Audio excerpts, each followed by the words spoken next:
लोकनेते दिबा पाटील साहेबांचं नाव लागण्यासाठी खूप दिरंगाई होते। प्रकल्पग्रस्तांनी इथे विनंती केली दिबा पाटील साहेबांची पुण्यतिथी अधिकृतरित्या त्यांनी साजरी करावी, ती देखील केली नाही। ही देखील वस्तुस्थिती आहे। दबावाचं राजकारण निश्चितच चालू, म्हणजे भारतीय जनता पार्टी एकीकडे आंदोलनाच्या माध्यमातून देखील दबाव तयार करते आणि तुमच्यासारखी सर्व मंडळी देखील त्यांच्यासोबत आहेत, परंतु नाव लागायला दिरंगाई होते, हे मान्य करता का तुम्ही? दिरंगाई होते हे मान्य करण्यापेक्षा सर्वात महत्वाची गोष्ट का दिबा पाटील साहेबांच्या व्यतिरिक्त कुठलाच नाव लागत नाही।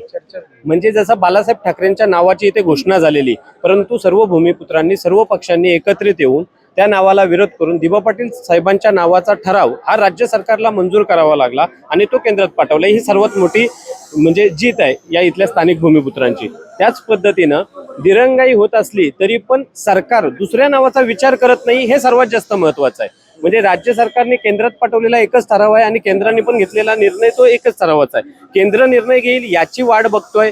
त्यांनी दिलेला वचन आहे की दिबा पाटलांचंच नाव विमानतळाला राहील, याचीच आठवण करून देण्यासाठी दिबा पाटील साहेबांच्या 24 जून ही 13वी पुण्यतिथी निमित्त विनम्र अभिवादन वाहण्यासाठी जरी विमानतळ प्रशासनाने अधिकृतरित्या साजरी केली नाही, परंतु त्यांच्या नाकावर टिचून या विमानतळाच्या भूमीवर आणि विमानतळाच्या गेटवर जिथे छत्रपती शिवाजी महाराजांची स्थापना केलेली आहे तिथेच आपण दिबा पाटील साहेबांच्या पुण्यतिथी साजरी केली, याचा खूप जास्त समाधान आणि अभिमान आहे। गणेशजी देखील या ठिकाणी आज जे भारतीय जनता पार्टीचं आंदोलन आहे, लोकनेते दिबा पाटील साहेबांचं नाव नवी मुंबई आंतरराष्ट्रीय विमानतळाला देण्यात यावं, ही जी मागणी आहे आणि त्यासाठी जे हे लक्षवेधी जे आंदोलन आहे त्यासाठी ते स्वतः वसई विरारवरून आलेले आहेत।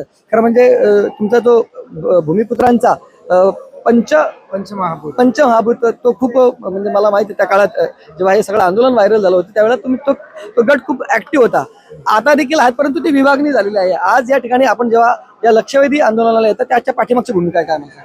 खरं तर पंचमहाभूतांची भूमिका ही भूमिपुत्रांच्या हिताचीच आहे आणि कोणी काही विभागलं गेलेलं नाही। प्रत्येकांचे विचार हे हिताचे आहेत। आज वसई विरारवरनं इथे येण्याचं कारण इतकीच की जी सद्भावना अनेक 24 जूनला होती तीच सद्भावना आज देखील त्याच मनोभावनेने इथे मी उपस्थित आहोत।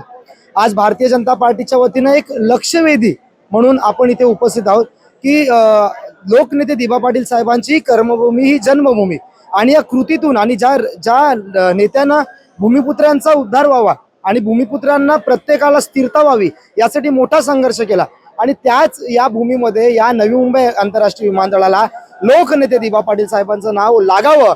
जशी ठाम भूमिका अगोदर होती तशीच ठाम भूमिका आज त्याच अंतरात्माने ते देखील आजच आहे। जसं आपण सांगता की प्रश्न असा आहे की आंदोलन लक्षवेधी काय आहे की जसं आदरणीय महेश बालदी साहेबांनी आणि प्रशांत दादांनी सांगितलं की आमचं सरकार असो किंवा सरकारचं लक्ष वेध नाही का वाईट आहे का, आणि भूमिका सरकार पण कुठे निगेटिव्ह सांगते।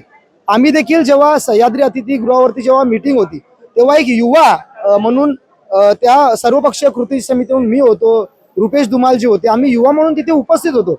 आम्ही स्वतःच्या कानाने देखील ऐकले की आदरणीय मुख्यमंत्री महोदय काय बोलले की ते प्रोसेसमध्ये आहे आणि त्यांनी तेव्हा देखील वक्तव्य केलं की आदरणीय नरेंद्र मोदी साहेबांनी देखील या विमानतळाला लोकनेते दिबा पाटील साहेबांचाच नावाचा उल्लेख केलेला आहे। So there is no negative point. म्हणून झाला काय प्रॉब्लेम, म्हणजे आता तुम्ही सगळे भाजपावासी झालेले आहात, कदाचित भाजपावासी नसता तर तुम्ही आक्रमक दिसला असता लोकांना की बाबा सरकार अजून का नाव देत नाही, खूप दिरंगाई होते। आता भाजपावासी झाल्यानंतर तुमचा तो स्टँड आहे का? असं आता ही प्रत्येकाची व्यक्ती तेवढ्या प्रवृत्ती म्हणून तुमच्या पद्धतीने तुम्ही तसं मत मांडत असाल, नाही नाही तेच व्यक्ती तेवढ्या प्रवृत्ती। आणि लक्षात घ्या लोकांना तो अधिकार आहे ना आक्रोश करण्याचा, आणि आक्रोश करण्याच्या पद्धती आहेत ना।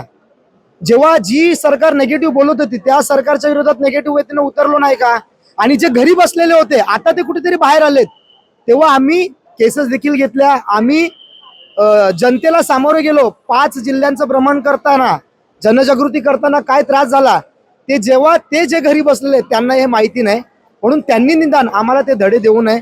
भूमिपुत्रांचा आक्रोश काय, प्रत्येक भूमिपुत्रांनी पोट तिडकीने आज मेहनत करायला लागलेत।